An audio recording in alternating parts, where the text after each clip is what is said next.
जय श्री राम दोस्तों, वॉक पे चर्चा में आपका स्वागत। दिल्ली एयरपोर्ट T1 का एक पुराना टर्मिनल गिरा, पूरा दिल्ली पानी में डूब मरा कल। और कुछ और चीज़ें हुई, कहीं पे पुल गिर रहे हैं, कहीं पे जबलपुर का एक टर्मिनल गिरा। और सबने बहुत अच्छा काम किया कि इसके लिए सरकारों को ब्लेम करना शुरू कर दिया। मोदी जी को तो ब्लेम कर ही दिया।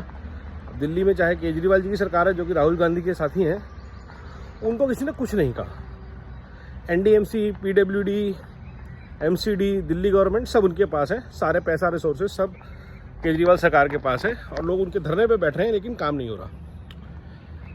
बात वो भी नहीं है।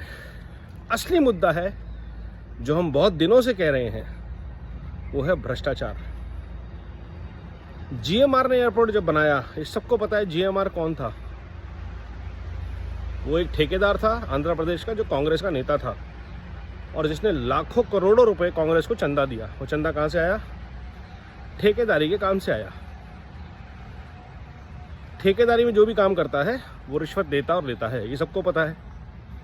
आज जितने भी हाईवे बन रहे हैं, जितने भी इंफ्रास्ट्रक्चर प्रोजेक्ट बन रहे हैं, सब में कॉन्ट्रैक्टर रिश्वत लेता और देता है। अब वो मंत्रियों तक पहुंचे ना पहुंचे, अफसरों तक तो पहुंचती हैं, ये सबको पता है। भ्रष्टाचार पे जब तक लगाम नहीं लगती, हमारी नाकों के नीचे अयोध्या बना। और मैं तो ये मान ही नहीं सकता कि योगी जी को पैसे खाने थे। तो पैसे किसने खाए? लोकल नेताओं ने, ठेकेदारों ने। रेत की सड़कें बनाई, रेत की दीवारें बनाई। और जब आप रिश्वत देते हैं ना, तो आपका क्वालिटी पर से विश्वास उठ जाता है अपने आप ही। आपको फ़र्क नहीं पड़ता कि पुल गिरे, सड़कें धंसें, गाड़ियों के एक्सीडेंट हों। T1 के नीचे कल कोई भी खड़ा हो सकता था। इतना बड़ा ढांचा अगर गिर रहा है तो आप सोचिए किस क्वालिटी का स्टील। जो बड़े बड़े पिलर हमें दिखाई देते हैं, वो अंदर से यकीनन खोखले थे, मुड़ गए, वो लकड़ी से भी कमज़ोर थे। एक बारिश में पानी भरा छत पे और वो गिर गए। उसकी सफाई और मेंटेनेंस नहीं थी। क्यों? क्योंकि क्वालिटी पे कंट्रोल आपका ख़त्म हो जाता है जब आपकी जेब में पैसा या तो आ जाता है या आपकी जेब से चला जाता है रिश्वत का। जब तक भ्रष्टाचार पे लगाम नहीं लगेगी, और यही हाल हर जगह का है। गुड़गांव का हालत देख लीजिए आप, नोएडा का हालत देख लीजिए। और मैं कब से कह रहा हूँ ये बात कि योगी जी और मोदी जी को सबसे पहला काम ये करना है कि भ्रष्टाचार पे लगाम लगनी चाहिए।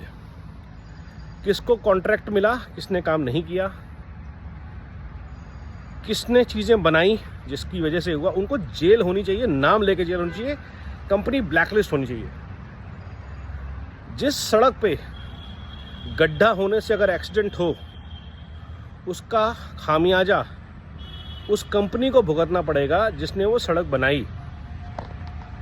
उस नेता को भुगतना पड़ेगा, उस ब्यूरोक्रेट का भुगतना पड़ेगा जिसकी देखरेख में वो सड़क, वो इंफ्रास्ट्रक्चर बना। जहां जल भराव हुआ, Indian authority of highway engineers है, Indian academy of highway engineers है यहाँ नोएडा में। हाईवे इंजीनियर्स की एकेडमी है पूरी, जहां बेहतरीन इंजीनियर्स की डिज़ाइन और टेक्नोलॉजी होती है। लेकिन जब वो चीज़ें सड़कों पे बनती हैं तो पॉलिटिकल रियलिटी की वजह से उसमें गड़बड़ आ जाती है कि कॉन्ट्रैक्ट किसी को अवार्ड होता है, उसको लोकल पॉलिटिशियंस को, ब्यूरोक्रेट्स को रिश्वत देनी पड़ती है। तो इसलिए जब तक रिश्वतखोरी पे सरकार प्रहार नहीं करती, ब्यूरोक्रेट्स पे, ठेकेदारों पे, कंपनीज़ पे, और उसकी शुरुआत करने का सबसे अच्छा मौका है GMR ग्रुप। GMR ग्रुप ने दिल्ली एयरपोर्ट की सारी ज़मीन करोड़ों अरबों रुपए में बेची है। होटल ही होटल, मेगा कॉम्प्लेक्सेस बन रहे हैं। किस लिए? ताकि वो एयरपोर्ट को रन करेंगे। एयरपोर्ट पर खर्चा होता है। अगर एयरपोर्ट ही ध्वस्त हुआ है तो आज ही सारे होटल्स के प्रोजेक्ट, सब कुछ रुक देना चाहिए और इस सरकार को, सारी कंपनी को टेक ओवर कर लेना चाहिए तुरंत। कहीं भी क्वालिटी को लेके कोई भी कॉम्प्रोमाइज़ होता है, कंस्ट्रक्शन को लेके, करप्शन उसके जड़ में है। क्योंकि कोई भी क्वालिफाइड इंजीनियर, हम IIT रुड़की के इंजीनियर्स के साथ भी काम करते हैं, their passion and commitment to quality and planning, कोई भी चीज़ जो बनाते हैं वो 100-150 साल से कम की लाइफ की नहीं बनती है। तो अगर 10 महीने में, 5 महीने में, 10 साल में चीज़ें ख़त्म हो रही हैं, गिर रही हैं, तो उसकी जड़ में एक ही चीज़ है, वो है भ्रष्टाचार। और उस पर होना चाहिए करारा प्रहार, क्योंकि आज है मोदी सरकार। वंदे भारत, नमो भारत, जय हिंद।